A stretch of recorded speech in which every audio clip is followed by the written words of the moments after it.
shit right. Right. They said it was gonna be easy. Yeah, they lie. They always lie. Aren't we talking about that this evening? I think we are. All those promises that get made and never fulfilled. Right. Tell me about it. We're gonna go live on a different stream, just like we did last week. They're gonna hate us. I know. They're gonna hate us. I should Is test it the same stream that they click on, or is it a different stream? If we really freaked it, like we're gonna get lynched at this point. No, I'll push them over to the other one. We'll be fine. All right, there you are. Hey, it's you. You've arrived. Yeah. What the fuck's going on? Who the fuck are you guys? What are you doing on my computer? Didn't the vendor tell you? Yeah, exactly. Feature creep. Undocumented feature. Right. My favorite kind. All right. So the live stream is now here. People are going to be pissed off. How do we move the live stream again? What do we got? I got YouTube. Are they not on the YouTube channel that we sent them to? I see a couple people on the chat on the original link. Yeah. I'm taking Audio, no video. All right. Hey guys, everybody that's on the YouTube channel for episode number 2. We might be there, but we might not be there. Just a heads up. Oh, are we there? There, I just sent them the link. They'll find us here. There it is. Sweet. We've arrived at the new one. Links in the there chat. we go. Oh my God, we're actually live. That's fantastic. Yeah, somebody They're found gonna us. hate us. Splendid. All right. I'm So, closing it down Evan. before I confuse Yeah. myself. What you're telling me is vendor made you promises about the simplicity of this process. Well, I don't know if I'm gonna blame it on the vendor, man. I think I should test this shit. You know, there's so much stuff that goes on all week, you know, and you're like, go, go, go, go. And you're like, oh shit, I didn't test it, but whatever. We'll get better at it by like the 10th time. Yeah, they'll see my video on the other stream. So they'll just see me talking to the, I don't know, nothing, I guess. All right. It is what it is. At the end, I mean, this is called the security shit show for a reason. I mean, let's be perfectly honest. Yeah, right. Well, we got to be true to form, right? I remember doing some of the early stuff with like Acidorian and some of the stuff like that. And believe me, I think we're already as more organized than he was. So if nothing else, we've learned all the lessons that he had to go through. There we go. Oh dear. Well, I think we're fine. I don't know. I see you. We're doing good. Yeah, I'm good on this end. I got video. Different stream, just like we did last week. They're gonna hate us. I know. Do you hear that too? Yep, you got to mute your YouTube. What the fuck? I need More alcohol. vendor man. All right, screw it. Now we're good. Don't touch nothing. Yeah, just leave it alone. So you guys are watching the live stream right now, Yes. and it's working. I closed Yes. it down. What the fuck? All right. The funny thing is, the one that's on my Twitter, actually, I'll change it. The one that's on the LinkedIn channel is actually the wrong one. So I'm actually going to change it for people that are about to be like, what the hell are you doing, you dumbass? Yeah. All right. Hang on. So we're gonna test this. I'll test this. Yeah. I'll test it tomorrow. Don't test it. It's more fun when it goes like this. I'm not doing anything on Friday. Fuck. Just makes more swear words. Screwed up the original. I feel like I look better this week than last week. Do you think? You think You it's look true? less tired. Yeah. Did you get out on the bike more? Yeah, and I took a nap. Check it Naps out. I'm gonna dress up for tonight. Check it out. Oh, what you got? Put this on. Gotta get the beard in there. Oh, does the There beard we fit? go. See, I don't have one that the beard fits in. You got to stuff it in there. Yeah, I don't have like a headstock like that. I got one of my daughter made me like the mask, and it like the rest of it just sits out like this. God only knows what it. Oh, Jesus. Okay, well, I came prepared tonight. I at least have my hoodie. Oh, You know what God. sucks is your glasses get all fogged up like Yeah, this. yeah. Oh yeah, yeah. You walk around the bloody grocery store with a mask on, and it's like Darth Vader. It's like you got to breathe it all back in again to try and get rid of the condensation. Yeah, it's not pretty. Don't do it. All right. So you got you're putting the live stream up on your LinkedIn. Yeah.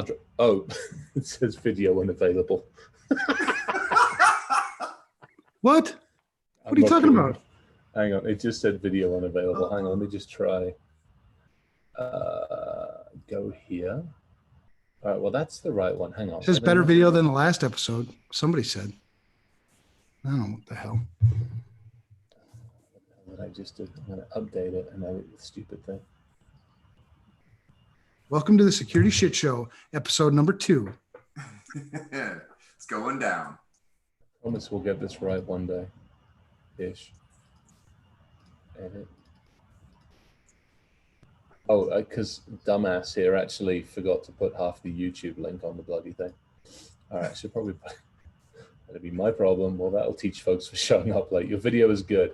Good, thank you. Yeah, all right. So people are actually on the correct channel. All right. All right. Let's do this. Splendid. I'll better put it on Twitter as well. Otherwise, we'll get all yelled at. All right, we're up and running. So you just killed the feed. Who killed the feed? What the fuck? Not me. I did not kill a damn thing. Well, not yet. It's working. Today.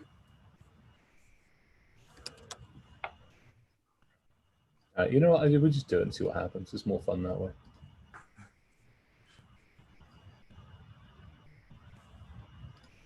I got the feed. It's running. You know what? Tough luck. Movie balls. If the feed is dead, it's your end, not our problem. Hit refresh, damn it. Reboot. Yeah, fixes everything every time. God, don't even. Freaking, what was it? Tuesday night? Monday night or Tuesday night? We're dealing with bloody Comcast and Xfinity in this neck of the woods. First thing the text says, have you rebooted? I'm like, I want to kill you. I literally want to reach down what is left of my phone line and just throttle you. You don't give them the disclaimer, Chris? I try, and it just doesn't work. What's the disclaimer? Well, so I learned a long time ago, as soon as they answer the phone, say, route me to tier 2 support now. Mm-hmm. And just keep repeating that until you get a guy named Bob or Jeff or George who sounds like he's in the middle of Ohio. Who actually know what the hell they're doing. Yep. You're the ones. Oh, dear. All right. All right. So we got some shit to talk about tonight. We do. Oh, yeah. Some good shit. Where do we want to start with this one? This is hey, bud.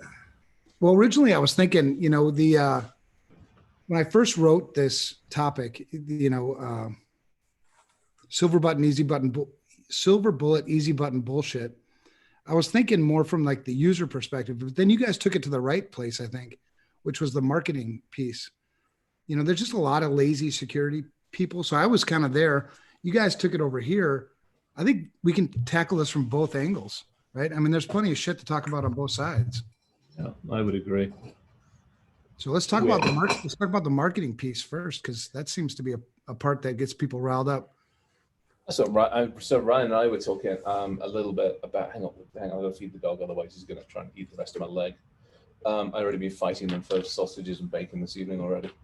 You got bacon? Yeah, I had bacon. I went and watered some of the stuff in the garden and came back in and found a dog head in the bacon. Quite happily enjoying apple smoked bacon. It's good. Well, it was good. Hell, I want bacon. I got bacon. There's some left. I don't think it's got dog slobber on it. Yeah. Okay. So yeah, let's have the marketing discussion. And you guys know part of my background has been in the vendor side of the world. And so I'll be a little careful, but not overly careful, because in previous organizations, shall we say, that I worked for, what I have found a number of times is the company is definitely led by the marketing department. So there's much more of an effort from marketing and much more of a drive for marketing to adhere to the Gartner Magic Quadrant or the Ponymon Institute, or how many of these pay for award shit can we actually buy to promote ourselves because it makes us feel good, as opposed to listening to the technical folks, which is like, hey, this is actually what people really want to hear. And I don't know how to combat that. That's honestly why I left fairly recently where I was, because it just couldn't combat it. Yeah. We see a lot of people buying shit that, they're sold a bill of goods and they don't even know what the hell they're buying.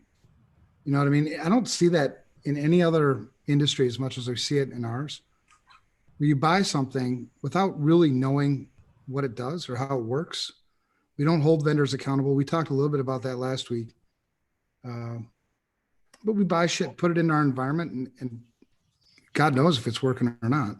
Well, Evan, you had a story for me, when we first started talking about an experience you had in your past where, you had purchased a product, but you didn't fully understand, right? You yourself, we've all been victims of it, right? Everyone that's ever been in this business has fallen victim at one point or another to some marketing bullshit, just to find out in the end it didn't work the way they thought, or you couldn't get it implemented because you didn't have the resources, or you need 3 FTEs to run it. And I think part of that is CISOs a lot of times, at least in the past, didn't have necessarily security backgrounds. And who's got the money? The money's the people in charge. And so they're making this marketing spin and this bullshit buzz terms to try to get those executives to free up money.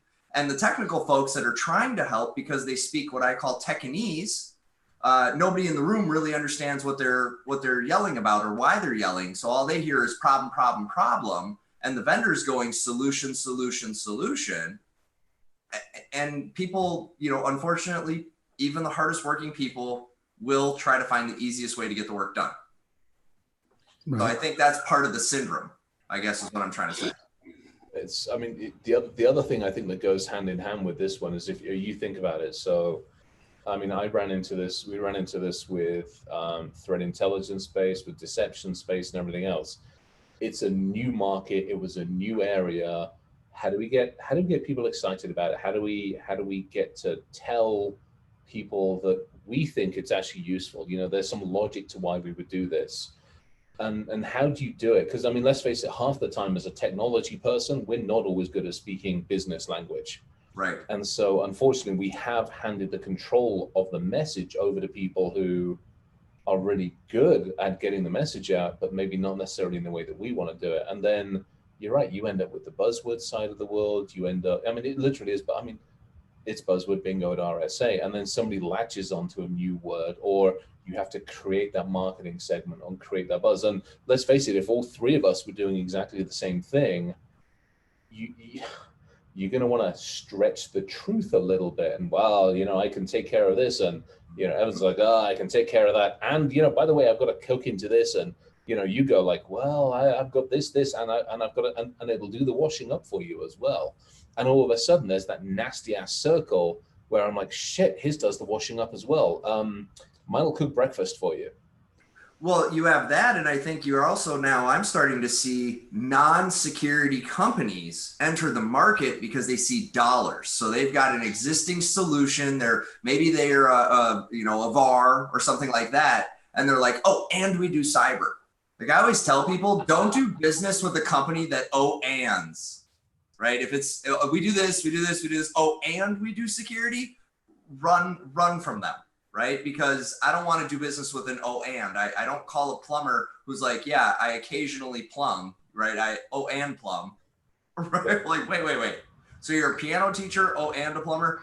Yeah. And by the way, I could fix your wireless router at the same time. Exactly. Oh shit. So who do you blame for somebody who buys something, that looks cool, that's going to solve some kind of problem maybe that they do or don't have? Do you hold them accountable for not doing the proper research and buying the wrong shit? Or do you hold the marketing people accountable or the salespeople accountable for selling the wrong shit? Or is it a combination of the two? I think it's definitely a combination, because I think we don't ask the right questions, right? The marketing guy comes in, the sales guy comes in, hey, it does this, this, and this. The wisest among us say, show me. Prove it. How many FTEs is this going to actually take? Because it's only this much money. That's my favorite one. Here's our product. It does all this stuff. Yeah. Oh, you've got to hire 4 6-figure people to run it. Forgot to mention that. So the silver bullet marketing shit really preys upon the people that don't know any better. Right. It's preying upon, it's basically preying upon, back to that, people don't ask another question. They just don't ask one more question. Let me go back to that previous comment of yours, though. Here's another angle, and this is, I think, part of the biggest issue with with a lot of our industry. Let's just say, Evan, you come up with this crazy new idea, and I'm like, I love your idea. Here's 4 million. And the clock starts ticking. Number one, I already own your ass. Let's be honest at that point with 4 mil. Number two, not only do I own you, but I'm like, okay, so when are you done? Is it done yet? Is it done yet? Hey, by the way, go talk to Ryan. He's got this really cool company and he'll do a POC with us. And Ryan's like, yeah, okay, I'll take a look at it. And then all of a sudden I take a look at it, goes, well, can you buy it? How about now? How about now? How about now? It does all these things. Well, it's going to do these in release too.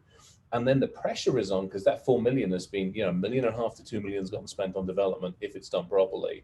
$500,000 to $1 million has just been spent on freaking research, has been spent on marketing, and some silly sod just bought a 20 by 10 fucking booth at RSA for 150,000 and just blew the rest of your budget. And you better sell something, otherwise you're not going to get to not even a proof of concept. You won't get to like a market cap, or you just, that pressure's on to retain those people. I mean, we all love the people that work with us, and so you almost, that's part of the issue as well. So the pressure from just the greed piece, the pressure from, I think the greed piece is a huge part of it. I think that's our industry should have been built upon one single premise only, and that's to protect the very charges that we are responsible for. That's it. Nothing else. We don't have any other remit. Yeah, that's not what our industry is built on. Our industry is basically built on who can maximize, who can exit, and who can walk away with a golden paycheck. Well, and think about startup culture in general, right? So I'm not getting paid shit. I'm incentivized by stock options, right? What do you mean? Yeah. Come on. We pay you. No, I don't mean me personally. All right. Let me clarify. Right. I'm doing just fine.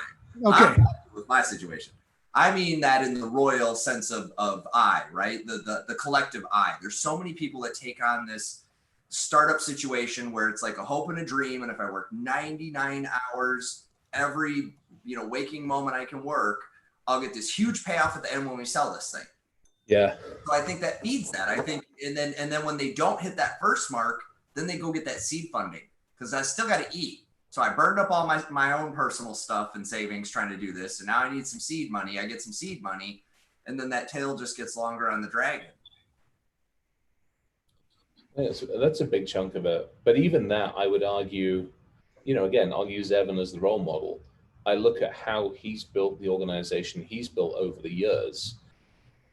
And there is always the temptation to do that. But there's also the idea, it's like, hey, we can do it slowly, steadily, effectively. We can keep the morals, we can keep everything going. And you're right, you know what? We're not going to turn and burn over the next 5 years. We'll do it over 10 or 15 years. Right. Well, it's long game thinking. Yeah, exactly. Which, again, a lot of our industry isn't good at. It's like, how can I get a product out and how can I do it in the next, in the next 2 to 3 years before somebody else comes in, before somebody else has the idea.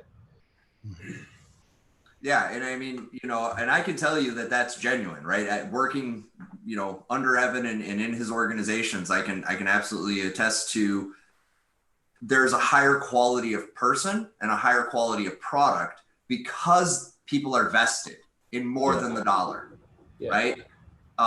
So and I think our industry lacks that. I think, one of the things that I notice is when somebody's young in our industry, they have a lot of passion. They're very excited. They want to they want to explore and learn and create. And there's just all that fireball of energy that, most of us had early on and some of us still have. But then as we go through the BS, as we get, further up in those roles and we're taking on more leadership type positions and other more businessy, type things, and it becomes more about the bottom line. And we, I think that stifles a little bit of that. And then that opens a window then for marketing to step in and go, hey, I got you. Don't worry. We'll say that it does, so it comes with an extra flux capacitor because that makes packets move faster. So you want this. I honestly, guys, my biggest bitch about the market isn't so much the buzzwords. It's the straight up lies. We will make you breach proof. That's a lie. Please don't ever fucking say that. 100% secure. Yeah, that fucking that. Guaranteed. Yep. Yeah. Wrong. I'm like, Right. assholes. Yeah. So if there was any one thing I could chisel away at if I had the magic wand to say make this forever go away, it's those absolute hardcore promises of things that just can never be real. Yeah. We'll stop all threats. No, you will not. Because Mary Sue just found out her husband's got a gambling habit and the mortgage in the house is about to be foreclosed on. And somebody sent her an email that says, if you do X and Y, I'm going to wire you 10 grand. So don't tell me you've mitigated all your risk, right? Because it just who is that dipshit last year at Black Hat? There were a few dipshits at Black Hat. I was about to say, I mean, on target. That's true. No, the dipshit that was talking about encryption. What the hell was his name? Oh my God, that Dingleberry. Yeah, what happened to him? Said he came out with a new fucking algorithm or something that was based off of like fucking flower power and paint thinners and other shit. I mean, good God. That Dingleberry. Fucking Klingon. Crown Sterling. Whatever happened to those guys? Was it. You know, I don't know. Somebody probably gave him money and they probably smoked it all. Yeah, seriously. I forgot about those. God, yeah, that was a beautiful one. That was just one of those WTF moments. I gotta find those guys. Yeah, that's got to be found. So we should get a proof of concept going. Maybe they can do a proof of concept for us on the show. I like this idea, Evan. Seriously, please show me your. Tell you what, all vendors, feel free to demo us your products live on the show. Oh yeah. Only if you got next gen. I only want next gen shit because I don't do the old gen shit. Nope, I need next gen, next level, quantum. It's got to have some quantum. Yeah, we want quantum shit in there too. And I need some AI, dog. Oh, do not get me started on AI. I mean, I don't have enough I, so I need some AI. we got to have L's. I saw Chris update his title on his LinkedIn now to what was it? HHL? It's LA. What the fuck is it? LLH. LLH. And it was because that was it. Pure shits and giggles. Basically, I'd said something. I think it was the ocean one because the folks over like ocean golfing course or whatever literally had the password on the login screen in case you couldn't remember it. Right. And so I'm like, somebody just wanted to tell them there's like a large hairy hacker is trying to be nice. And somebody just went off on the rails on like large hairy hacker. I'm like, well, fuck it. Everybody's got like CISSP and CEH. I'm like, I'm just going to have LHH, large hairy hacker. We'll just, yeah. So I've already had a couple of people like, what the hell is that? How do I get my LHH certification? I can. If you send $10 to me, I will. Got it. I will. I will. You'll take credit cards over the. He's going to hold it up to the camera. Just copy down the numbers. I'll take anybody's credit card. I don't really mind whose it is. I can process it pretty quick. Tell me when you're ready, and I'll just read it off to you. No, I'm not allowed to have credit cards. As we promised people, we do have to offer a solution or two. So no, we're not there yet. I'm still bitching. We're not here? Oh, we're still bitching? Oh, hell no. Right, I'm gonna come up with LHH freaking certificates. Screw it. You've got me going now. That's it. I will offer LHH. I'm gonna start. Okay, but what do us skinny guys do? Hold on now, Chris. You got it. Now I'm gonna. You also get LHH. You're little. Oh, okay. I like this. So T8. We can do a whole subset. You can be a tall hairy hacker, a large hairy hacker, a small hairy hacker. Yeah, okay. We can have some fun with this one. Okay. And each certificate's going to come with its own set of criteria that you're a small hairy hacker. Yeah. Must fit through a window like this small size. I don't want to be a small hairy hacker. I don't think I'll ever be a small hairy hacker again. Let's be perfectly honest. I mean, I had a bad hair day yesterday and the sides were like out here somewhere. And I'm like, yeah, I'm done. I saw that. It looked good, man. So this Crown Sterling, because I just pulled it up, man. We can't just kind of let it go right there. I want to talk about how awesome this is. Okay, here it is. Crown Sterling delivers next generation software-based AI-driven cryptography. Oh, good. Fuck yeah, you need some of that. That was one of those. Mind blown. How do I get me some? Oh my God, there was one of those. I had a conversation with AFRL. They asked me to go do some research on another one of those kinds of companies. I got to find out what the company was now. Because I looked at their website and I'm like, what the fuck are you talking about? Yeah, let's call out some companies. Oh, So there's a few out there. Evan wants some letters. I want an LHH. I want to be an LHH. You can be. I will get you an LHH one. I will do an LHH for you. Hell yeah. We should design a coin. And anybody listening, if you call your vendor out and send us proof, we'll send you a coin. How about that? And we'll send the vendor a bag of dicks.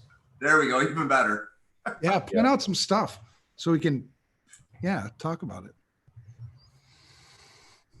So guaranteed. Okay, so David, so while you guys are poking around at that shit, David Taylor in the chat actually has a really interesting comment. And he was saying he proposes that we modify the software development life cycle to actually show marketing after each iteration. So I feel like that's a good one. I think that's some sound planning. I love it. Want to set that expectation, be real clear. Oh, I found it. I got it. I found the one I wanted. There we go. There we go. The first mesh architecture with stealth security capabilities needed to ensure your digital security era in an era of quantum computing, post-quantum computing cryptography capabilities. I want that too. With national firewalls and cyber. Scrabble. You can have that on Scrabble. If you can, I remember doing, there we go. Quantum cryptography standard. Yeah, this was it. Post-quantum cryptography. I'm like, what the fuck? Send me a link. I want to get a demo. You can have a demo of this. You don't. I did some due diligence on these guys and it wasn't pretty. I want demos of all this stuff.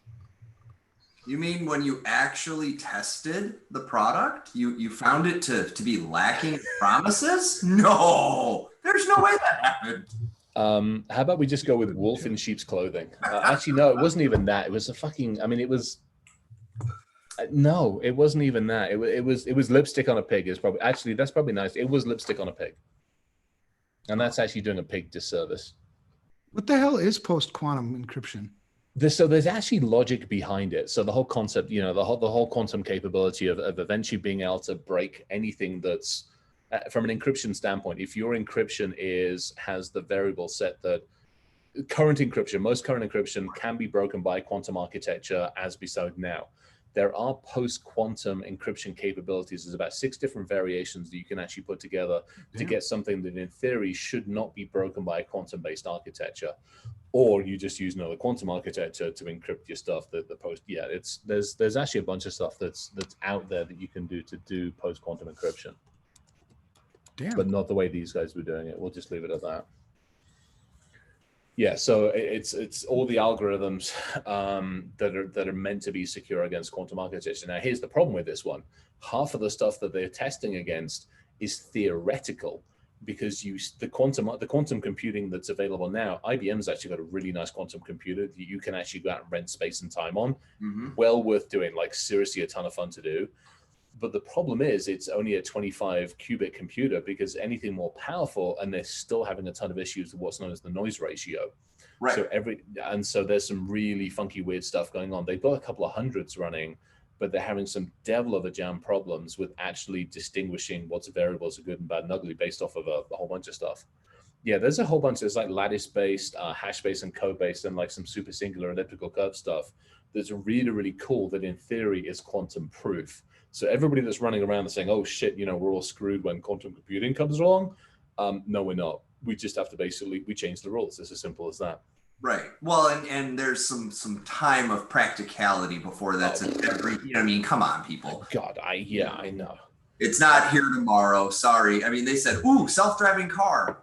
10 years ago. We got them. They just, don't necessarily work as well as that. Back to this. Right. Okay, yeah. Self-driving car. Fucking back to the same damn thing. Yeah, we've got self-driving car, and we've only killed a few people.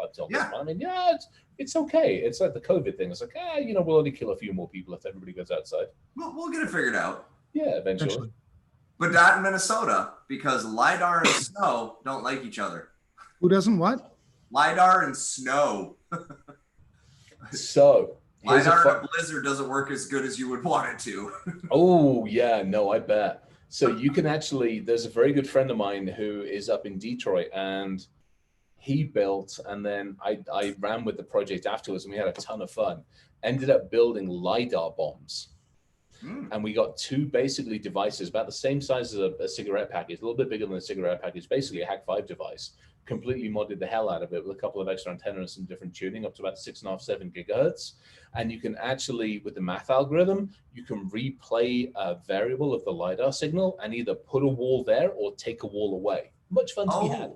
Oh, yeah. Oh, that's that rip-roaring good time waiting to happen. Yeah, and it works. I will not say who it is on a live system. Yeah, no. Let's just say we did, but we all know. So there's video of things crashing through bollards that were put up that it's like, nothing's here. It just goes plowing straight through. And then we managed to stand an Audi SUV on its nose because we put a wall literally 6 feet in front of where it was going at like 60 mile an hour. It was awesome. Nice. 2 wheels. Not a happy Audi. Yeah, so much fun. So LiDAR, great, splendid. Another one of those doesn't do right. I mean, and you know, part of what I think people need to realize is it's just like anywhere else. Like, do you guys remember door-to-door salesman? Hopefully there's some people on the call. Remember this thing called door-to-door salesman? I did it. I sold Kirby's. I sold Kirby's for a while. Okay. So what? You sold Kirby's? How did you? I came out of the military and I couldn't get back into this industry quick enough. And I ended up selling Kirby's when I came out of the military for a little bit. Not for long. Kirby's are awesome. They're freaking expensive. It's a pyramid scheme. Anyway, sorry, Ron. You were saying. Yeah, but how did it work? You walked in and you demoed. You actually showed what it did. You poured shit on the floor and you sucked it up and you proved that your claim that this vacuum that sounded like a jet engine was landing in your backyard and weighed 22,000 pounds so you get a back injury taking it up the stairs. Fucking did its job. They were well built. Those things were tanks. They were tanks. I know, because I got put to work on a couple of them in my childhood, and hauling them up a flight of stairs. You needed a back strap and a lift. Yeah, those were beasts. Man, they were beasts. But it was a pyramid scheme. Yeah. I mean, come on, guys. Infomercials. Do you remember the infomercials? What did they do? Evan, I know you saw an infomercial. Don't tell me you didn't. I know. I'm just trying to be controversial over here. Oh, okay. So what did they do? They showed you what it did. Right now, did it ever show up at your house the way it looked on TV? No. That's why we have a subreddit called Reality versus Expectation. But our vendors need to do that. They've got to step. We have to hold them accountable to actually doing stuff. Like, one of the things that I'm really proud of us that we've done is we do proof of concept now for anybody that's like of significance instead of a trial. Right? Yeah. Because there's a huge difference in that experience. A trial, you kind of poke at it and maybe you find time, maybe you don't. But when it's, POC, you actually get to lift the hood, jiggle all the wires, make sure this thing does what it promised it would do. And I think more vendors need to step up and follow suit and make it easier for people to actually put this product through the paces for real before they hand you a bunch of money. Well, the thing is, man, I mean, I sort of blame the vendors a little bit, because outright lying is outright lying, right? So, fuck them for that. But right, if you're buying stuff and you're falling for the shit, I mean, if you're falling for the snake oil, you're falling for the easy button stuff. Like I said, I made that mistake once, right? It was, right. And where it really hit me, personally, and it carry it with me till today. I bought into the network access control when it was very early on, right? So this is, early 2000s. And I worked for a pharmaceutical company called MGI Pharma. We made, it's about a $4 billion company. And I was their CISO. So I had, my budget and everything. And I wanted this network access control because I wanted some way to figure out, I didn't want to have to go and disable switch ports. I mean, God forbid. I didn't want to do 802.1x, just all these things. So I bought this thing for $250,000, right? Put it into the environment, started to configure it, and realized I'm going to need like 2 FTEs for this, right? This is some serious work. So essentially it ended up being $250,000 wasted because it ended up being shelfware. And that's bad enough. But then when you realize what our company did, right? Our company was oncology drugs, right? Our drug was called Aloxi, which, you know, helped people who were getting chemo, you know, not get sick, right? So it was a quality of life drug. And when I thought about, you know, I just pissed away $250,000. It's $250,000 now that we can't spend on our mission, which is helping people with their sickness, right? And that may not seem significant in a $4 billion company, $250,000, but it is, right? Even a dollar taken away from a mission, if the purpose of the company is to do something, and you go buy something or do something or take the company a different direction that detracts from that mission, that's on you. That's on me. You know, I didn't blame the vendor for that. I'm the one that made the choice. I'm the one that bought that. I'm the one that went and got budget for it. I'm the one that convinced executive management we needed to spend $250,000, right? And maybe I'm different than other people, but I think if we felt the weight as security people, if we felt the weight of our decisions more, really thought things through more, we'd make a lot less shitty choices and buy a lot less easy buttons. Well, and I think it's part of what Chris said and part of what you said, right? So Chris says, number one thing is to focus on our foundation, which is protecting the people in our charge. And that ties very closely to what you said about company mission. I think one of the problems in our industry is the mission is money. Yeah. Right. Mission is fucking people over and getting what you can get and get out before they figure out what you're doing. Yeah. I've seen it too many times, man. Because I'm telling you, working with schools, I have literally had vendors, many vendors that I reached out to and begged and pleaded to play ball the way it needed to be played to help these people. And we're told, no, it's too much work and not enough money. Yeah. And I'm like, yeah, but you made your product to do this thing. This thing would be very helpful to them. It's a helpful product because, you know, not to bash every vendor, there are vendors out there with great products. There are some really sound, solid products in the market. But a lot of them in our industry, especially, are priced for the gold class enterprise, priced for, you know, I've got billions of dollars of revenue, and they don't want to bother with the SMB, the small government, the K-12, because it's tough work, it's hard work, and there's not a lot of money in it. And you know, I think I don't know, it's a damn shame because I feel like if those two things that you guys said were both true simultaneously, the world would actually start to become a better place. If people were mission focused on the charge of what their company's supposed to be about. Yeah. And in our industry, that's protecting people. And in Evan's example, it was, you know, the business was about, you know, providing, you know, helpful medication to people. I don't know. That's the kind of stuff that really breaks my heart, right? Because I know there's people that aren't getting help because of this shitty stuff. And I know there's other people getting taken advantage. But I mean, and again, so I sat at a dinner at RSA several months ago, and Symantec stood up at the dinner and point blank said, we don't care about anybody below like the top couple of hundred companies, because we don't have to be the best in the market. We don't have to innovate. We just have to be good enough, and we have to manage those top couple of hundred clients effectively. So we're going to spend 60 to 70% of our resources on those clients. The next couple of thousand clients down their list, they'll spend 10 to 20% of their resources. And literally the bottom 124,000 clients, which includes all your freaking schools and everything else, pretty much so they can go back to the VAR and the support and fuck them. And I'm like, that sucks. You know, from a purely capitalistic business, I absolutely see it. I mean, you can't fault it. Right. But from anything other than a pure capitalistic, I'm going to make money for Wall Street and for my shareholders and screw everything else. It's such a bad way of going.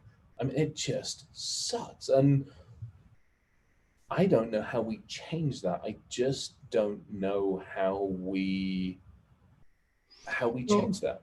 Well, who's the fool for buying the shit? You know, I mean, I don't like being a fool.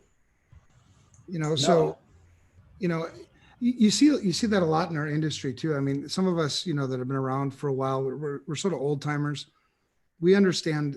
We grew up without Google, right? Right. We had to troubleshoot shit from the fundamentals. I mean, you had to figure out how shit worked if you wanted shit to work. And nowadays, you know, we don't have to do that. No, but there's so much. I mean, somebody actually said it. They're like, you know, perfect example. Let's say you want to roll out identity management. I mean, talk about one of the more convoluted, complicated, crazy about fast-paced things out there. But say you actually want to roll out single sign-on identity management, passwordless architecture, whatever you want to call it, and you know you want to do it effectively. You start doing any research and you'll turn up 15, 20 vendors. Yep. And if you've, you know, let's face it, we're all running around like headless chickens most of the time, apart from when we're sitting here drinking whiskey. Right. I don't have time to run proof of concept. Oh yeah, ooh, damn, what the hell is that? Yeah, this is what real security people drink. Right is there anything in there that is natural or that you can enunciate in less than 3 syllables? No, but it comes with a built-in monster truck rally announcer. No. You just open the can and it's like thermo super turbo energy. What was that? Heart attack in a can. Get it now. What was that California Highway, like Atari game or something from years ago? It was like, no, it was that the boat going through the canyon. Turbo mode. That was, sorry. Anyway, squirrels. Oh, I'm pretty sure all 3 of us have ADD. I don't know. No. Oh, yeah. I'm pretty sure you do. Yeah. Oh, yeah. But I mean, it's where the hell were we? What were we talking about? Shitty vendors and how we hate them. I mean, how we're going to help people get better. Yeah. Oh, I love the code. That's awesome. I need to do mine. You know, okay. So back to this. So 15 different identity. How the hell do you do due diligence, or do you basically? This is where my advice has always been: find a good MSP, MSSP, and buddy up with them. One that you trust, one that's your advocate, not the advocate for who's given them the better spiff or the better deal or any of that shit, or who's getting taken out to dinner more often by whichever fucking vendor. But find the one that's your advocate and basically use them as the shield and let them do a lot of the legwork on that one. What are your guys' thoughts? Because I know I sure as hell don't have time to do 15 different POCs. No, but you know, where I start is, first of all, if I'm going after identity management, I'll learn what identity management is, right? Mm-hmm. I'll know what I'm looking for. So before I ever hit the market, before I go, you know, research actual products, I'll understand the problem I'm trying to solve. You know, always asking myself, why? I mean, why am I doing this? What does it fit in to everything else? You know, you see a lot of people who go after, you know, here's an example. You see a lot of people who don't really understand identity management well. They go after identity and access management, right? The IAM. Well, fuck, you can't do AM before you do IM, right? So get identity management squared away first, and then go after and try to figure out your access management components. You know, those basics and fundamentals, you know, they're critical. And if you are going to go to market, if you are going to ask somebody for advice, choose somebody who's product agnostic. Find a consultant who isn't selling products, because then I have no bias, right? I am going to tell you what, you know, I think you should do, and I'm not going to make a commission out of it. Yeah. Yeah, that's the tough one though, because I mean, again, I look at you've got that ethics and you've got that, but I can't think of too many others out there that have that same mentality. I mean, even one of the ones I'm building with the client folks, that is, I mean, I'm going out there, we've beaten the hell out of a bunch of vendors, and we'll put together whoa, that was interesting. I'll go out there and put together like a list of what I think the top is going to be for a variety of different things.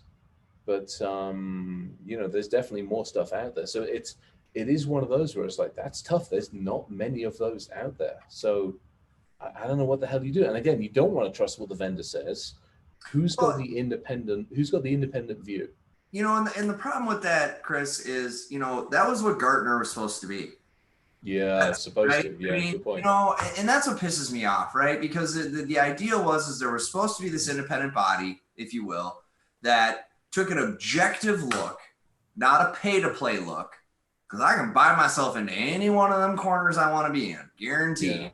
Throw enough money at it, and yep, he's right here.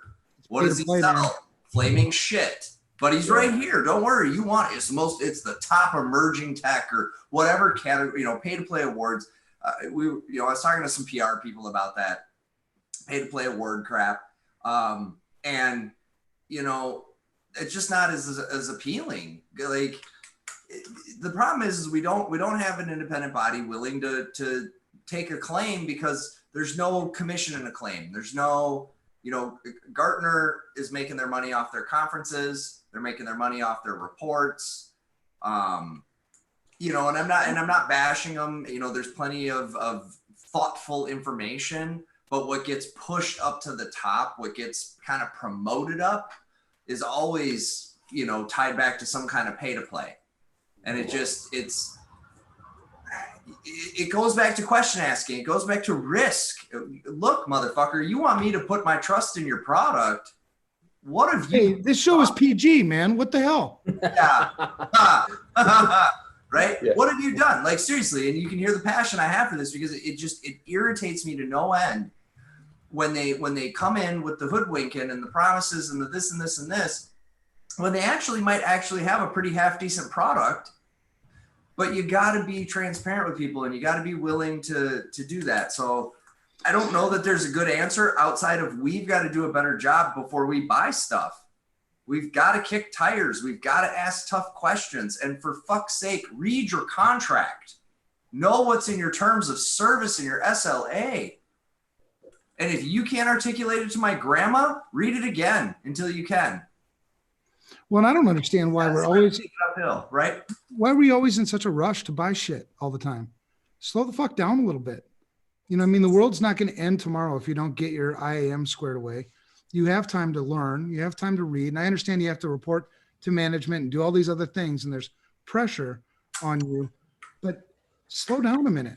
But that's the ability to manage up and manage down at the same time. And I know, some of it is, oh God, if I don't spend it, I lose it. I'm like, well, quit that shit. Maybe you actually really didn't need it in the first place. Right. And maybe hand it back to the company is not a bad thing, because when you do go and ask for something next year, they might go, hey, you gave us $500,000 back. Actually, let's have a good conversation about that. Well, and how did you justify your budget in the first place? Because you put all the shit in there and you said you were going to do it. Come on now, guys. You know the answer to this. Security. Oh, right. Yeah. But there's good practitioners and there's bad practitioners, or less than good, right? So if I'm not justifying my budget, or my budget is based on what I saw at the last trade show, that's not justification for a budget. Right. You hit on a key word, Ryan, where you said risk. Yeah. Right. Where's my most significant risk? That's where you should focus your attention. Well, right? And I think even when you're picking your vendors, because I advise a lot of people on this stuff, and there's good products and bad products and whatever, and I try to give very honest, unbiased opinions about things.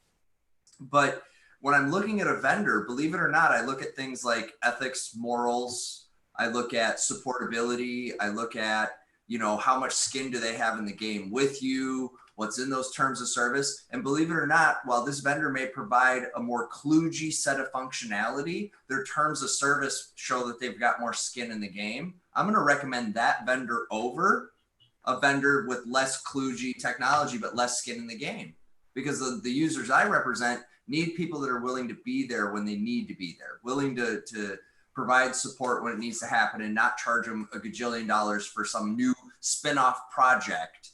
Say, wait, you mean I got to pay you again? So I bought the licenses, we did the installation, and now we got to do implementation? We didn't talk about that at the beginning. We talked about this price for this. And now you tell me to make it work. I pay you guys 10 grand to actually turn things on and cross-train my people. Right. I mean, how many times have you guys seen that? Where it's like, to pick on a company, sorry, don't send me a letter, but shitty ass program, right? We've all heard of shitty ass program. SAP. Right? You said SAP. Yeah, no, I did not. You didn't. Oh God. That is the quintessential example of exactly what I'm talking about. Of users being taken advantage of companies being taken advantage of it has functionality, but it doesn't work out of the box the way that you were sold that it would work out of the box. I remember doing a PeopleSoft implementation, and I left after two and a change years, and they were still doing it 3 years later. I'm like, did nobody read the fucking instructions on the box for this? And the amount, it was horrendous. Right, and our industry is no different in that regard, right? There's a magical AI product out there, and I don't want to get sued, so I'm not going to name them. But tell me. Which one? I'll get sued. No. Are we on about Clan Strike? It rhymes with Mark Pace. Dart Trace. Oh, that isn't magical. There's fucking pixie dust and bloody unicorn pee in that one. Oh, buddy. And they pitched me. I was at a conference. I had given a talk, and I got off stage. We got to look at Dart Trace, because they tell they can stop hackers and all sorts of shit. Oh, and I'm like, wait, it does what? And I asked him one simple question, and it broke this poor young sales kid's heart. I said, how do you vet your intelligence sources? Yeah. Oh, that's going to break all those automated decisions based on threat intel. A, what are your sources? And B, how have you vetted them? Their world-leading AI for cyber defense is analogous to the human immune system. It protects against novel threats, mounting a preemptive response rapidly. Fucking, if that's not Dilbert speak, I don't know what is. Well, wait, you didn't see the update, Chris? Think about the fucking timing, too. I mean, we're in the middle of a pandemic. Well, we're in the middle of a pandemic, and you're going to capitalize on that bullshit? It stops advanced spear phishing and business email compromise with AI that understands your organization and detects the most advanced email threats, from targeted impersonation attacks and social engineering to supply chain threats and human factor vulnerabilities. And if you buy it now, it cures COVID and comes with a gallon of free hand sanitizer. And bog roll. Maybe they might be able to throw bog roll in there too. Oh my! I haven't read that book. I haven't read that propaganda for a while. And I get it. And by the way, if I don't know much about any of those things you just named, that all sounds really smart to me. That sounds like that does things that I want done, because I keep getting yelled at by people about what am I doing? And I don't know, because I'm in charge, but I don't actually know what the hell I'm doing. So now I'm asking my people below, and they don't want to work hard. So they see something like this and they're like, oh yeah.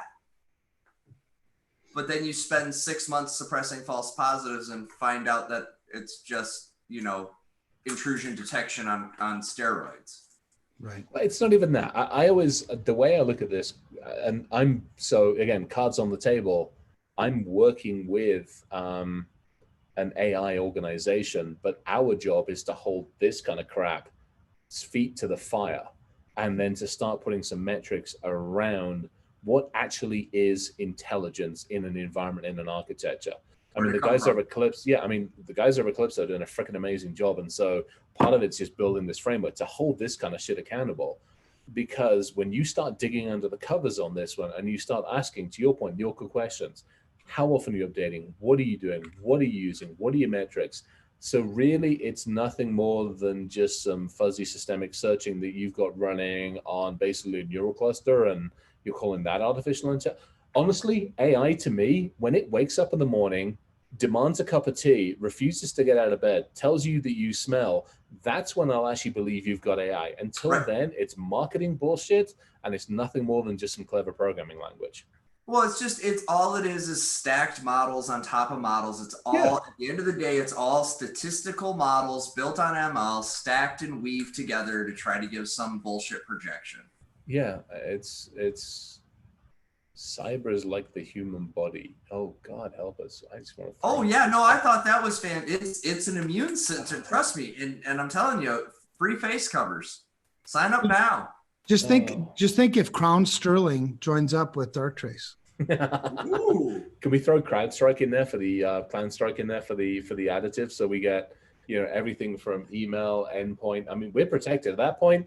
100% seal, and we're done. We might as well just go home and resign. I think we should make a new advertising law that they have to sell it to us Carney style. So any security product has to be pitched as if you were at the Carney trying to get somebody to get their weight guessed. when Darktrace first came out, I had a customer ask me to evaluate and talk to them. And so as I was talking through, I was explaining to me how this all works. And as they're explaining it to me, at that point, it was just really, I mean, it was nothing more than maybe anomaly-based intrusion prevention, right? Yeah. And so they're explaining it to me, and the poor lady, you know, couldn't answer most of my questions. But when we got to the end of it, I said, so tell me how this is any different than anomaly-based intrusion prevention that we were doing 10 years ago. Yeah. And she said, well, we present it's a better dashboard. Like, Yep. so you fucking slapped a better dashboard on it and you're calling it AI. Yeah. Yeah. So then you go back to the client and you're like, all right, here's what it is. It's a good product for what it does. Yes. And this is what it does. This is what they market it as. It doesn't do that. Right. And that, I think, that's the ethos of all of this. If you actually came to me, same thing with deception tech. It's, again, one of those reasons for taking a step back from some of those places is I want you to do exactly what you tell me it says on the box. I want you to integrate effectively. I want you to be able to do this. I want you to basically, what you tell people it says it does on the box, do that to the best of your ability, kick ass at doing it, integrate to hell with everybody else that's doing it properly.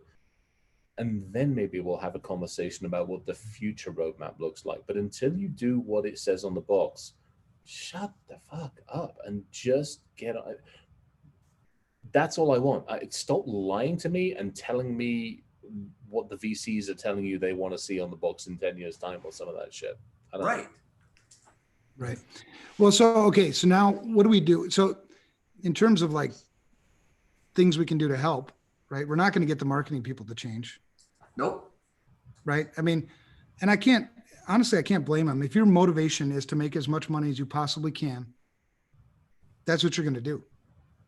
You know, this side of legal, I assume. And if it's not illegal, well then, you know, then all you're doing is pushing the boundaries. Right. Right. Well, I think okay. So think about this one. A lot of the stuff I eat here is organic as much as I can. I get, my stomach gets really screwed up if I don't eat actually grass-fed dead animal. So the other week, perfect example, went out, bought pasture-fed, pasture-raised. Now, to me, a pasture is a piece of fucking grass. Yep. Apparently not. Nope. Pasture-raised is for a little bit. Then you can go feed it corn and all sorts of crap, and you can call it the same thing. Or if it's farm-raised, or the difference between free-range and pasture-raised. And I'm like, we haven't quantified. I mean, Darktrace, world leading. In whose fucking mind is that? What are you smoking when you're telling me you're world leading? You've eaten your own dog food. It sounds really good. It smells good. It tastes good. Therefore, we're world leading. Right. By what metric are you world leading? Right. Well, and so if people stop buying their shit, that isn't going to happen. Right, but I don't know if them stopping their marketing will either. Here's what'll happen. My and this is what I'm doing on the AI side of it. This is why Calypso's grabbed me. Is basically what they've asked me to do is literally build a framework by which we all hold everybody accountable. Could you imagine doing that to Darktrace? If we were able to, and not just Darktrace, let's take EDR and anything else like that. If we were to come up with 10 questions that you ask your AI vendor or your EDR vendor or your IDM SIMS vendor, right? We just come up with a simple freaking cheat sheet that's given out to everybody, 10 questions to ask every single freaking vendor. And we keep those changing those questions because damn well the vendors are going to get hold of them. Oh, of course. And so are their lawyers and pivot around it. Yeah. But we come up with 10 questions to educate people, just to give people a fighting chance to ask the right questions. Because I think that's part of it.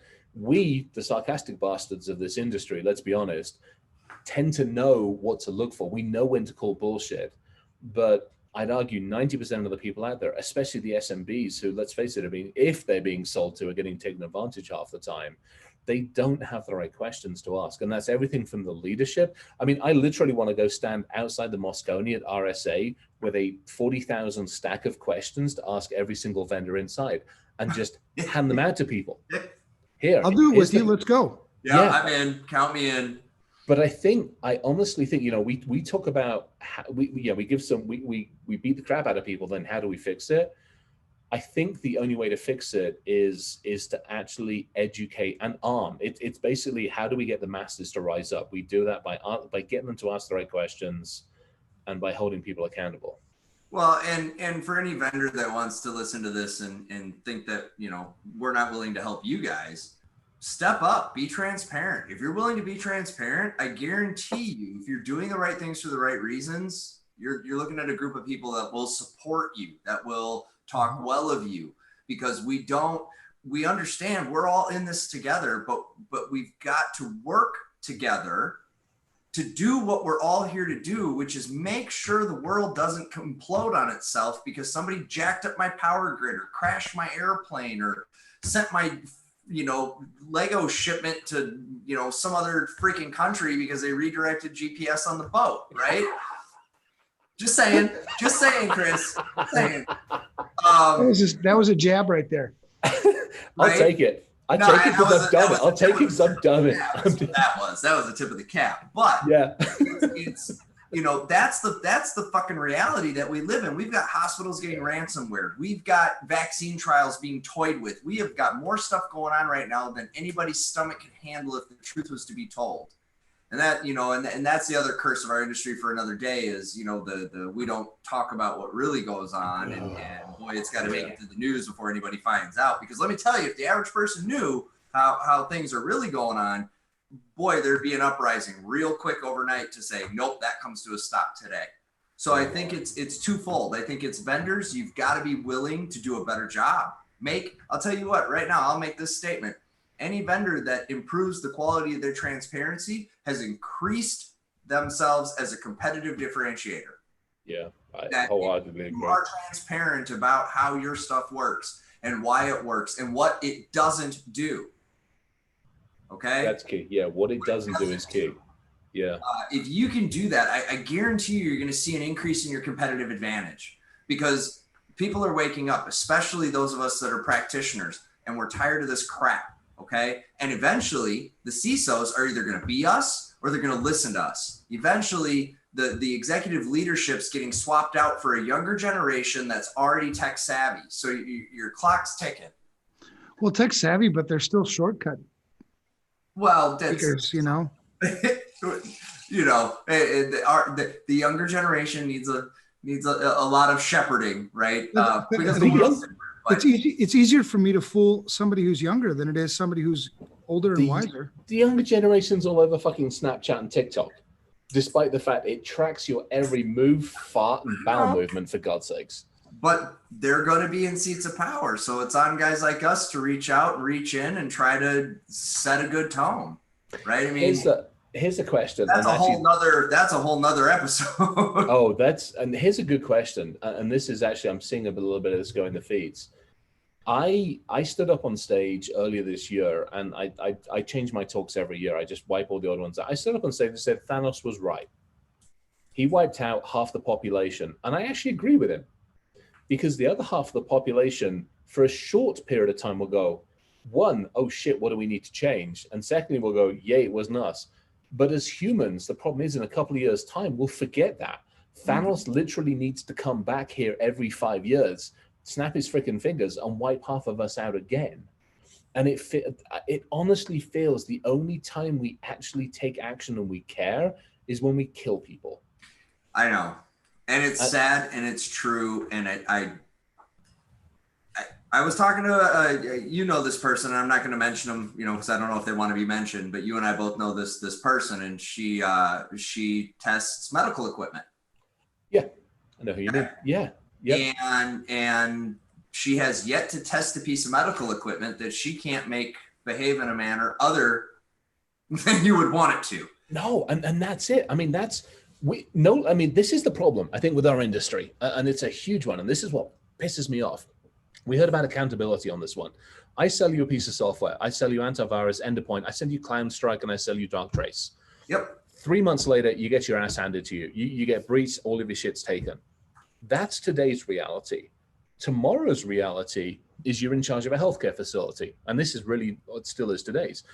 You buy ClownStrike, you buy Darktrace, you buy Symantec, you buy all this shit. I break in, I turn everything off again, I kill people. You've killed people. Semantics kill people. Darktraces kill people. ClownStrikers kill people. But nobody's fucking accountable. That's right, because the EULA says not on the hook. Yeah. Back to read your contract. I mean, we're at a point now where when we screw up, our faults and our fuck ups kill people. Yes. This is no longer just you lose a computer. Well, we've talked about this at length, and this will be another episode for another day, but safety is now a digital thing. Physical safety is now a digital thing. It just is.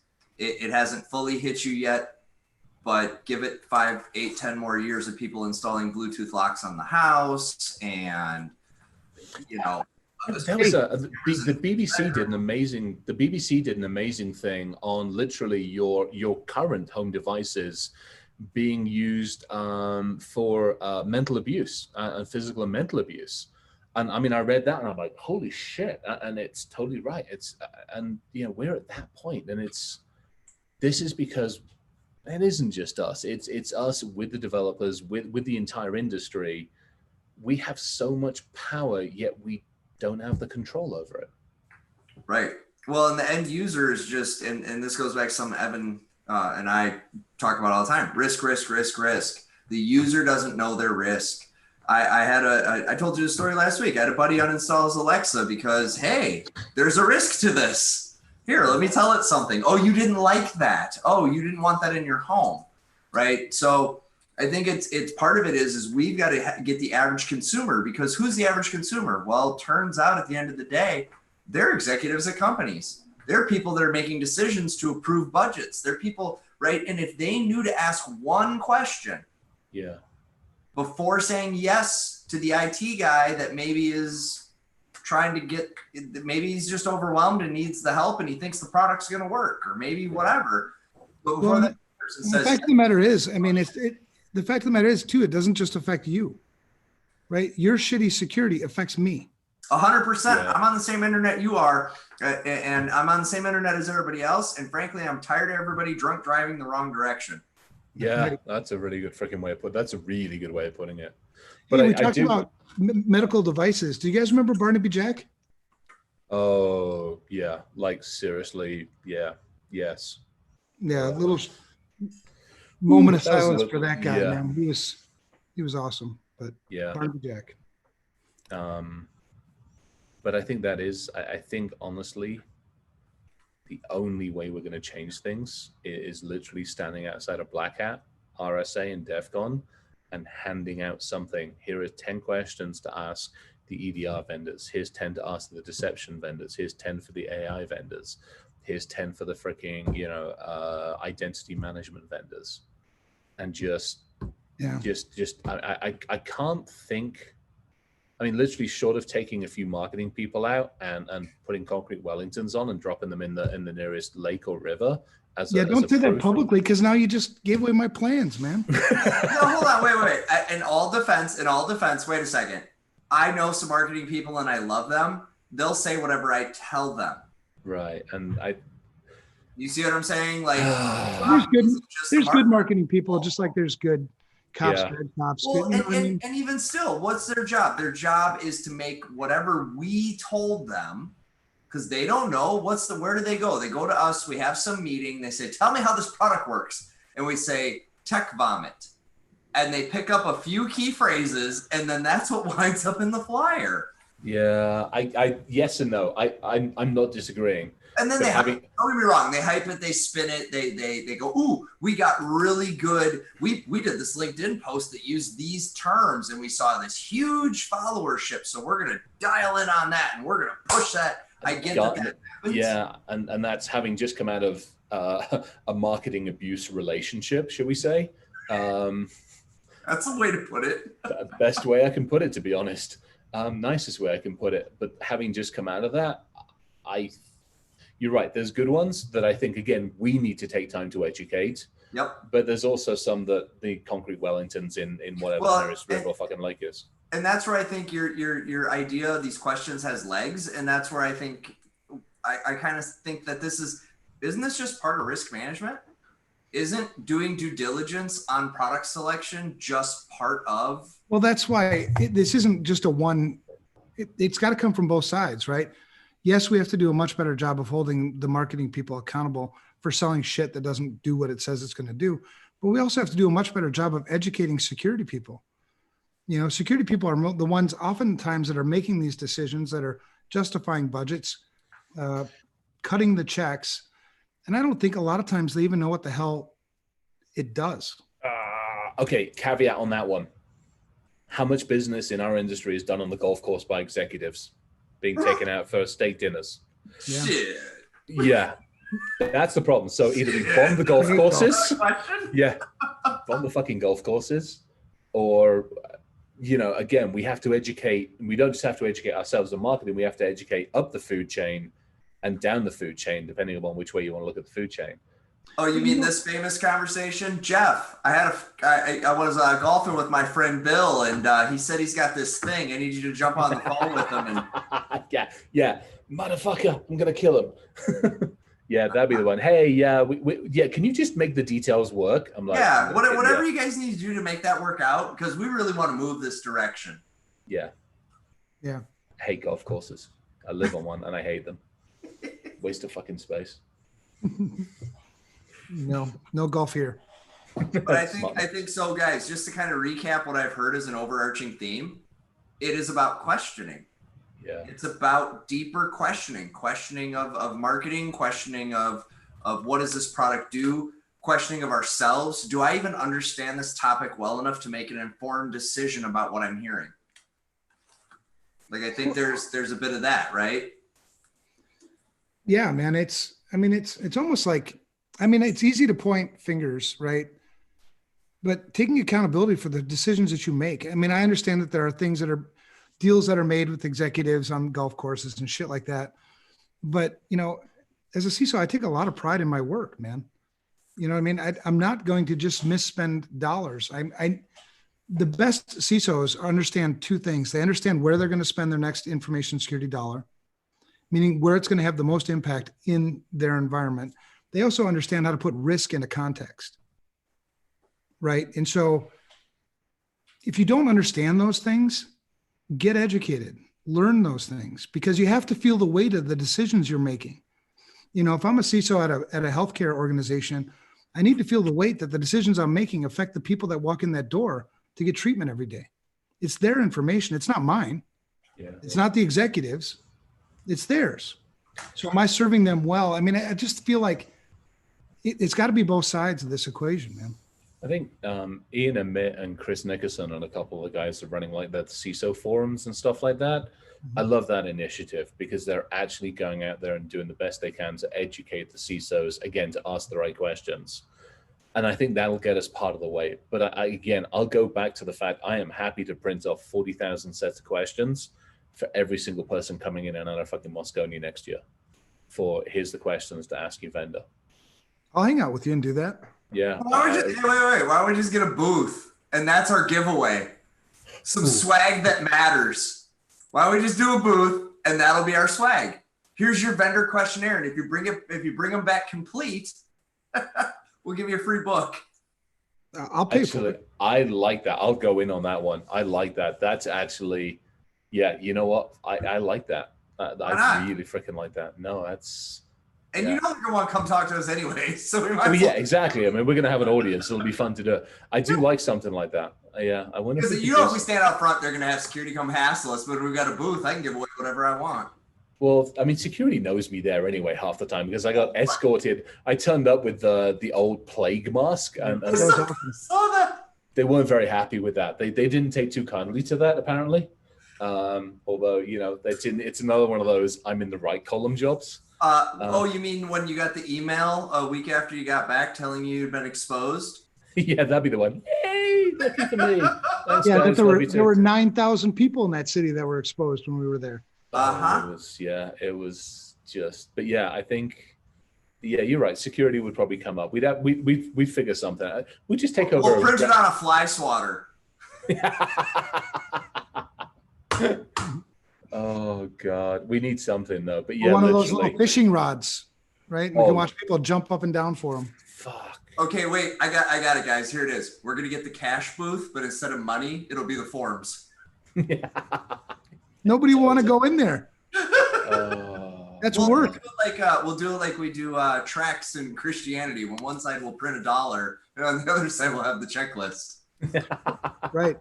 I'm liking that. I'm actually liking that idea. It's funny how many people though won't complete a simple form because it's work. Yeah.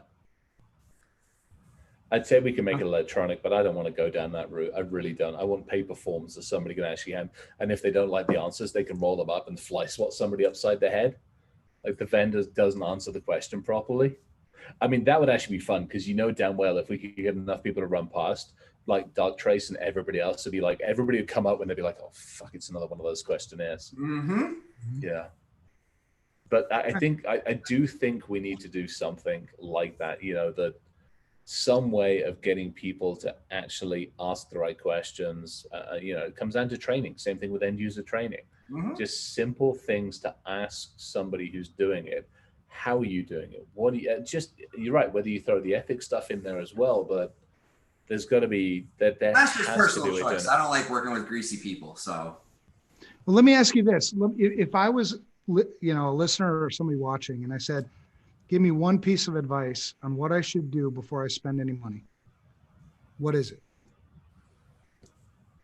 Ask peers. I would say ask your peer group. Yeah. I mean, there's enough of us out there that will Ryan, take you can't an agree. You got to objective come view. up with something yourself. Okay. All right. Sorry, all right. sorry, Matt. I'll Sorry, Ryan. I mean, All right, go ahead, Chris. What were you saying? I think there's enough of us out there that could take an objective view. I mean, again, you know, as much as we've just beaten the crap out of Darktrace, if somebody came to me and said, hey, I needed this, and if Darktrace fit it, I'd be like, yeah, go for it. Mm-hmm. Because it has its uses. It has its place. No two ways about it. 100%.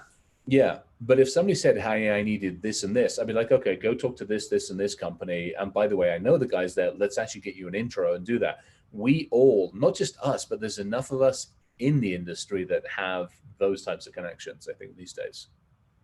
All right, Ryan, what would you give for advice? All right. So it has to be a different answer. Because that was really because this way they get triple the value. That's true. So if we all just agree with Chris, then it's gonna be like, well, it's just whatever. Yeah, I know. So you know what it is? It's prove it to me. I want to see the proof in the pudding. I'm not going to cut a fucking check to you until I've run this thing in my environment for real. I put it through the paces. I beat the living piss out of it. And I'll even agree to pay you retroactively should I find your product to be worthy. Right? Let me do this. Let me really use this for real, not with the training wheels on, not with only half the modules implemented. Let me for real run the product for a reasonable amount of time to vet its validity and to vet the claims you've made. And then I'll agree to pay you retroactively to the start date so that you don't lose a dime, because I don't think vendors should, you know, have to just give things away for free. But if it proves to be false, I don't owe you anything. Yeah. Right? It's like buying a car. It's the same thing. It's the same thing. It's like, hey, I like my Mercedes and I like other things. I'm taking that thing out. I'll bring it back tonight, or I'll bring it back at the end of the weekend, because I'm spending a chunk of change on this. And actually, it doesn't even matter to me whether I'm spending X or X multiplier. Right. I want to make sure it's right for me, in the right conditions, on the right types of road, doing the right kinds of things. In my case, gives me the right emotive feel and everything else. But I think you're right. And then if it does, I got you covered. I'll pay for the damn thing. Well, we got a car company here in town that'll let you drive for up to 4 days. Nice. Because we've all bought, I'm assuming most of our listeners, and I know the three of us, we've all bought a car. And I didn't know that car till I drove that car for a while. Test driving did not let me know really what the feel of that vehicle was. Because what did? We left the dealership, we did a little side road, we jumped on an exit ramp, boom down the highway for 2-3 stops, hit the exit ramp, whip a Yui, shoot back. So what? I drove the car for 15 minutes. Yeah. That didn't tell me that on a day when it's 40 degrees outside and I started, it sounds like the damn thing's falling apart. I didn't know that was going to happen. Right. So I think I guess my answer, Ev, is put it through the paces. Let me really, if you truly believe in your product and it does all the things you've promised me, then let me kick the crap out of it and be proven that you were right. So I don't know, what's your thought? Well, anytime a client has come and asked me, about purchasing this or that, I always throw it back on them. Why? Why do you want to buy this? Because I think a lot of times people don't even understand what product they're trying to buy. So take it back a notch and, just why do you want to buy this thing? Because at that point you start thinking what things I need to get out of this thing, right? Then you start determining what your real specs are, and you don't have to do a lot of research for that, right? You don't do research until you figure out what the hell you need. Right. No, I think that's, so I'm going to challenge that back with this. I'm sitting, and again, this is the me being somebody else, but I'm sitting here going, okay, I need to do this so that I've shown my value, because I was put into this job with unrealistic expectations. I was put into this role with all this, do that, do the next thing that I haven't really been empowered to do. And now if I buy this fancy product and I implement it, I can show on my progress report at the end of the year that I did something to help the company's security. I justified my job. So if that's your why, then let's go down that path. You know what I mean? Let's go down that path together, because, I think what you'll find is that's a shitty why, probably. Well, of course it is, but that's why I picked it. But it happens. It's a lot of people's why. But it's a lot of people's whys. So then it's. But if I was going to consult you, if I was going to be your friend, I would try to stop you from making shitty choices. Yeah. Agreed. And I give you alternatives. Let's have a conversation. I mean, we do the same thing. I had this argument with somebody the other day. They're like, we want to do a pen test. I'm like, why? Well, because it'll show vulnerabilities. I'm like, no, what? It'll just show the fact that I can walk through your front door and take all of your shit. Why don't we all sit around the table, hang out for a couple of hours with coffee, donuts, tea and donuts, and talk? Why don't we talk about what you have, what you've got, what you don't have, what you're missing? Let's talk about policies, procedures, controls. Let's talk about maturity. Let's talk about who's actually dealing with security. Let's talk about your relationship with the rest of IT. Let's do all of that. And literally within 2 hours, we'll have a plan and a roadmap for you. You can execute against that roadmap. You can execute against that plan. You can put metrics in place. And that's going to be a lot more fucking useful than me coming in on the front door on a Friday night, stealing all of your shit, and you feel bad about it. Well, and you spent all your remediation money on me stealing your shit. Right, exactly.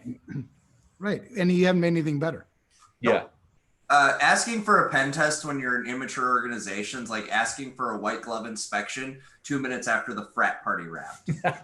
What though? You know what the problem is? I lost the argument. They still wanted to do a pen test because they still believed it was the best way to demonstrate vulnerabilities. No matter how I discussed it, no matter how I had the conversation, I'm like, and at that point, I'm like, there are sometimes you just can't win those conversations. And you're Somebody read a business journal. Yeah. And that's the frustrating thing about it. 99 times out of 100, people will be like, I actually get that. That makes a lot of sense. And yeah, if you bring the donuts, I got the coffee covered. Yes, great. But there's some people just choose ignorance. Yeah. You can't save them. No. But, it's the ones that, the ones that are worth, I think, the time are the ones who do want to do it right. Mm-hmm. Yeah. We've all been, encountered people that don't, that are so stuck in their ways, so you just move on with those. And I do the same thing with executive management. If I have executive management who's shoving something down my throat, who won't do things, they hire me to do a job as their CISO, and yet you're force feeding shit down to me. Yeah. I'll leave. Right. First I'll try to remedy the situation. Right. I won't just quit, but there's good demand for people that have good information security skills, right? Have confidence in yourself, have confidence in that I don't need to work for shitty management. I'll go work for somebody who actually wants to take my advice and wants to do it right. So, I mean, yeah, I get it. Certain people just they won't wake up. There's nothing you can do about them. I think maybe what you can do is call them out, kind of like what we do. Yeah. A little bit, Well, maybe everybody else know the number low enough, right? If we can get the number of shitty people low enough, then that being a huge burden to the industry. Right. And I think most people do want to help and they do want to care. But let's be honest, guys, this is hard work.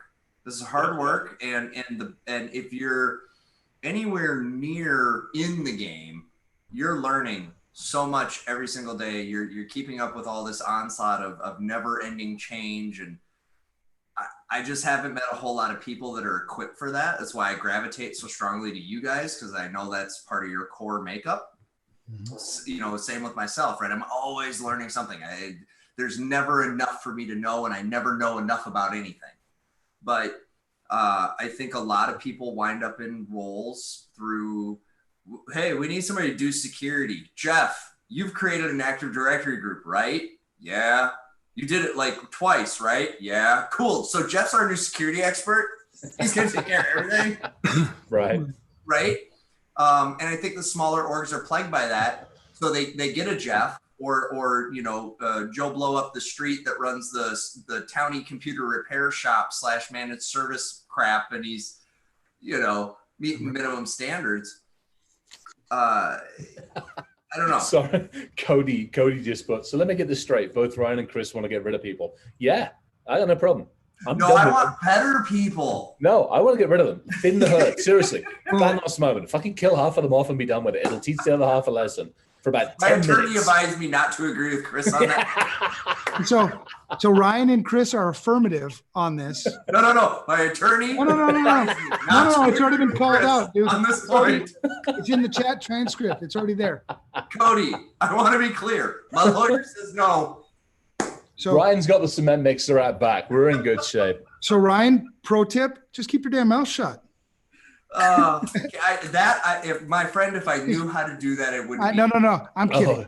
Because you don't know which side of the fence I'm on right now. Ooh, Evan and his being the protagonist and antagonist. Oh man, I'll come clean up.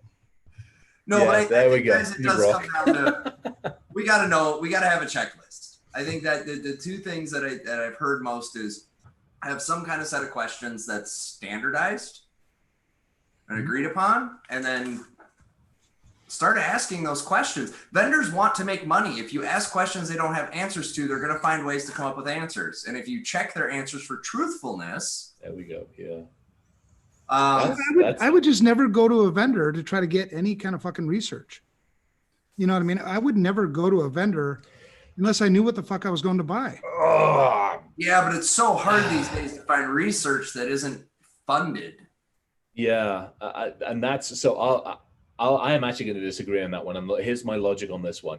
When I started, I'll name a TiVo. When I started over at TiVo, part of my job wasn't just to make a TiVo look good in deception. It was to bring deception as a whole, the more awareness. The same thing with the Calvio. It was, hey, how do we make deception more aware in the market? I came on board very much to be as agnostic as I humanly possibly could while still getting a paycheck from them. Mm-hmm. But it really was go out there and go, look, I don't actually care. Even though I'm paid for by these guys, there's a part of me that really doesn't care. But when you go talk to a deception vendor, make sure that you ask them these freaking questions. And it was fairly agnostic for a while, and then things changed. And I'm not saying don't read vendor research. Don't go to a vendor for your research. Yeah, maybe that's when we're looking at. And you got to be really careful. It's the same thing with these the magic quadrants. I mean, outside of Gartner, you've got these other bloody ones, the Yahoos, where you're like, I'll pay you X amount.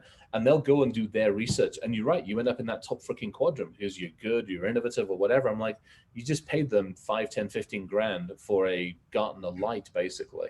So why the hell aren't our university students doing this research on our behalf as part of their schooling? Why aren't we getting our research studies done by universities like we do for, I don't know, everything else? I don't know. I know the military folks are doing a bunch because I'm dug into it. Yeah, but they don't share that shit. You and I both know this. They don't ever share what they find. God, I wish they did sometimes. I really did. There's one piece of research that I really want to come out into the open at the moment to deal with an EDR vendor who shall remain nameless-ish. Might have mentioned them once or twice already this evening. Well, one of the companies you mentioned in the chat, but we didn't mention here, was the Komodo Hacker Proof. Oh yeah, that was splendid. Yeah, Komodo will guarantee you 100% guaranteed hacker proof. 100%. 100%. Can I buy 105? If I give them extra money, do I get to 105%? You might do. You will get a certificate probably. Why am I sharing my screen? Quit that shit. I don't want to share my screen. Don't do that. Open chat. Yeah, no shit. Open chat. You don't want to see. Yeah, there we go. Energy drink. Who was the other one? Sight Guard. That was the other one. 100% secure. They've even got our friends from Anonymous. No, I'm not sharing my screen. You don't want to see what's on my screen. You want me to share your screen? You can share my screen. I don't know which one you would share though. I don't know how to share your screen through Zoom, but I could figure it out. Maybe that'd be kind of cool. Start sharing. Your attendees start sharing their screens. Here, I will share this one I am going to share this one just for a second. I ran into this last Friday. So that was filmed not too far from where Evan lives. Oh, no way. No way. Oh, that's awesome. Oh, that's freaking brilliant. I love that movie and I couldn't help it. I had a friend of mine, I opened his computer up and there were passwords on there. Well, damn it, if BurCon happens this year, maybe we'll see. We got to get together. GurCon it, yeah, because Eddie and I are opening keynote at GurCon. GurCon or BurCon? No, BurCon. BurCon. When? That's normally like July? That's normally yeah. June, July? I haven't heard anything about it this year because we need to go poke Brain's gone to sleep. Who the hell do we need to poke? Egg Drop. Why can't I remember his name? God, I've lost it. Let's call him Bill. Chris. He's the same as me. Okay, Chris. We need to go annoy Chris. We need to go poke Chris and figure out what the hell's going on with BurCon. It says, unfortunately, our sponsors are no longer investing in BurCon, and as such, there will not be a 2020 event. Are you kidding? That sucks. That's what it says. They'll seek new sponsors and bring BurCon back to Minneapolis in 2021. All right. Well, maybe we'll have to have a conversation and figure out what the hell it'll take to do that. Well, shit, we can that was fun. I had a ton of fun together and start and pick it up again. Pick up a freaking fun. We'll do something for sure. Yeah. Oh dear. So last week, I said that when we come on this show, like I'm taking off my FR Secure and my Security Studio hat, and this is just me. Yep. This is how dumb I am. Just saying. I had an FR Secure sweatshirt on last week. That's okay. You got a. I was gonna say you got a Marines one on this week. That's freaking awesome. Yeah, I like that one, Marine. It's Marine Corps and Harley. It's like my two favorite things. Awesome. I'm wearing the hoodie I got when I passed the CISP. What you said? Oh, that's Smart. awesome. So I was in Boston. Okay, so I go out to Boston to go to a boot camp. Chowda, Haba. And then I was walking on the streets, and I'm what's known as a freeze baby. So if it's like below 95, I get chilly. And I'm walking down the streets, and I was freezing to death, but I was, committed. The Uber dropped me off at this point. I'm committed to finding a place to have a drink to celebrate. And I was freezing to death, came across this hoodie, snapped it up, and it's been my favorite ever since. Nice. Love it. I've got this one. This is purely just, I love just in the basement. I'll just chuck one on. I've got my 9-line. I got a couple of 9-line ones that I wear on a pretty regular basis. I'm former Royal Marine Commando, so I have my Royal Marine ones as well, which I wear every now and again. They got the crest on the breast. That's cool. Yeah. Cool. Well, this weekend is Memorial Day. Yeah, that it is. There's a lot of people from all walks of life who've, sacrificed for us, everything. So, give them some thoughts this weekend. Yeah, absolutely. Catching up with some buddies on Friday or tomorrow night. We will sit down. We've now started to do it kind of like every Friday, especially since the lockdown's eased off a bit. But we just get together and it's, a bunch of us are former one way, shape, form or another of something. And we'll just sit down. Literally, it's pie and ice cream. We'll sit and have that and just kick back and relax for a couple of hours and just talk and hang out. It's just a good thing to do. Awesome. Love it. Yeah. Well, good discussion tonight, guys. I think we have some, I feel like I didn't bitch enough. I felt like I needed to bitch some more, but I don't know. Maybe it's just not my day for that. We just got to keep it in the can for next week. Yeah, maybe I need to drink more energy drinks. Bouncing around the garage. Try You it. got some, yeah, you got some. I think it's tough because there's a. I think I'd say we actually did a bunch of growling and bitching and annoying at people, but I do like the fact that we mix it up and go, look, okay, great. What the hell do we do? How do we change this? How do we affect change? So I actually do appreciate that. Well, I do too, and I like the fact that we didn't all agree. Yeah. I mean, Well, that's, I think, a compliment of each other, right? We all bring a different perspective and viewpoint, and it's healthy disagreement that's going to help us get better at this, anyways, right? Because when too many people are going, yeah, that's the right thing, a lot of times that's the wrong thing. Yeah. well, there's a tremendous amount of respect, for each other here. Absolutely. Which is where it starts, right? Yeah. And I think maybe, that to your point, I think maybe that's part of it as well. As you take a look at some of the vendors that have been out there, that are out there, and they've been around for a couple of years, and you're like, okay, let's look at who's behind this. Let's look at the people that are behind this, the technology, who's actually building this. Because again, you almost need the folks that are seasoned, because those are the ones that are going to bring the gravitas, that when we do ask the awkward questions, they'll be able to go toe to toe with us effectively. They'll be able to explain it in English to us, in English to leadership, and in geek to who needs the geek. I think it's one of those things when you run into a vendor that's putting things out there that doesn't have that level of gravitas, or doesn't have some of those folks, those anchor people in the industry, you really got to start asking why. Is it because they've not reached out, they don't care about it, or they're just out there to make the money? And it's like, I'd rather have somebody that's brought not necessarily just us, but one of us, the older folks, in to go, hey, help us course correct, help us steer, keep us honest, and keep your ear to the ground. Because, I mean, let's face it, we tend to hear a lot of stuff. And if there is something out there that's like, yeah, guys, I wouldn't go that direction if I was you. Or, we get to keep people honest. I think that's what I love about it is, I'm working with a couple of companies now where I'm fortunate I get to keep a couple of them honest, and it's kind of nice. I enjoy that. Yeah, that's cool, man. And needed.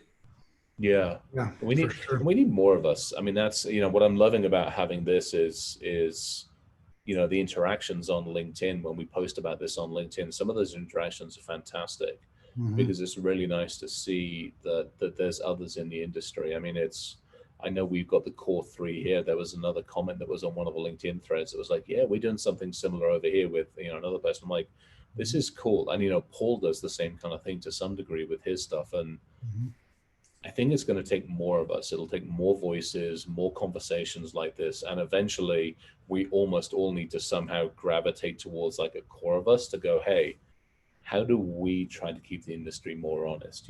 Is it the questionnaires? Is it more educational awareness? Is it, like Nickerson and Ian are doing with the CISO forums? What is it that's going to help bring a little more honesty, integrity, and then somebody mentioned it, more ethics to this, back into this industry? Right. Yeah. Agreed. Very much.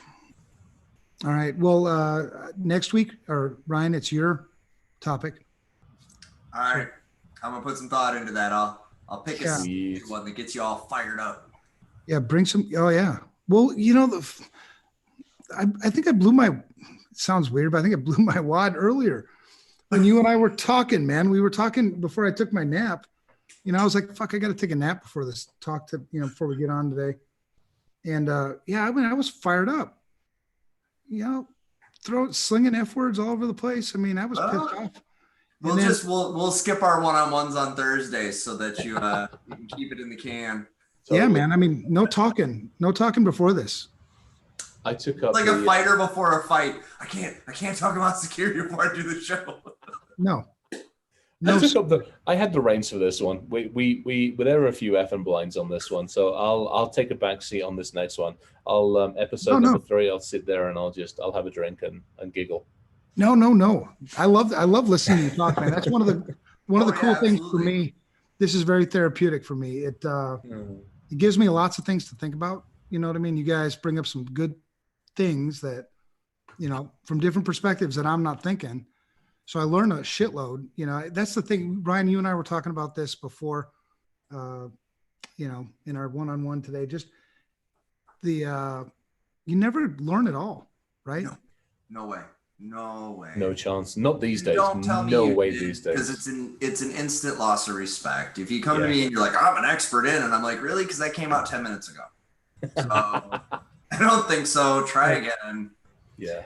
Well, and that's, you know, 30 years into this industry, and I'm still learning shit from people that I respect, right? I mean, that's another thing that, you know, it's keeping your ears open and listening to people that have earned your respect, you know, people that you can trust, right? I've always thought there's three things that I need from people, and there's three things that people need from me in order to be my customer, right? Trust, credibility, and you got to like me.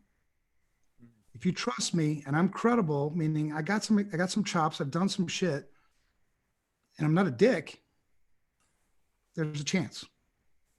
You know what I mean? So it's good stuff. That makes a lot of sense, definitely. Somebody's asking where episode 1 is. It's somewhere on the YouTubes. Go to securityshitshow.com. Everything you're looking for can be found there.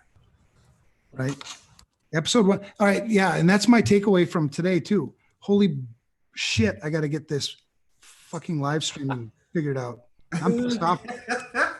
Why bother? It's fun. I think that's what took the wind out of my sails. That's what pissed me off. I was like, oh man, I think I nailed this shit. And then I kick it on and it's not streamed to any streaming service. It's streamed to my fucking webcam. I'm like, I don't want my fucking webcam. I want, you know, Zoom. So whatever. That shit's not happening again. We're going to figure it out. I'll help you test it if you want. None of us are complaining. Nobody online is complaining. Yeah. It is what it is. It is what it is. I like it like this. It's good. Well, you guys, it's awesome talking to you. I think we're at 11:42, so we've been talking a shitload tonight. Yeah, this was fun. This was really, really fun. Thank you. It always is, man. Thank It's you. a good time. I look forward to it. Love Next you week's guys. going to be fun. I'm looking forward to this one, definitely. Absolutely. All right. All right. Guys. All right. Hey, everybody. Thanks for tuning in. We'll see you next Thursday. Like it, share it, tell people about it. Yep, I would agree with that. All Thank you, Evan. Thank you, Ryan. Thanks, everybody listening. Love you guys.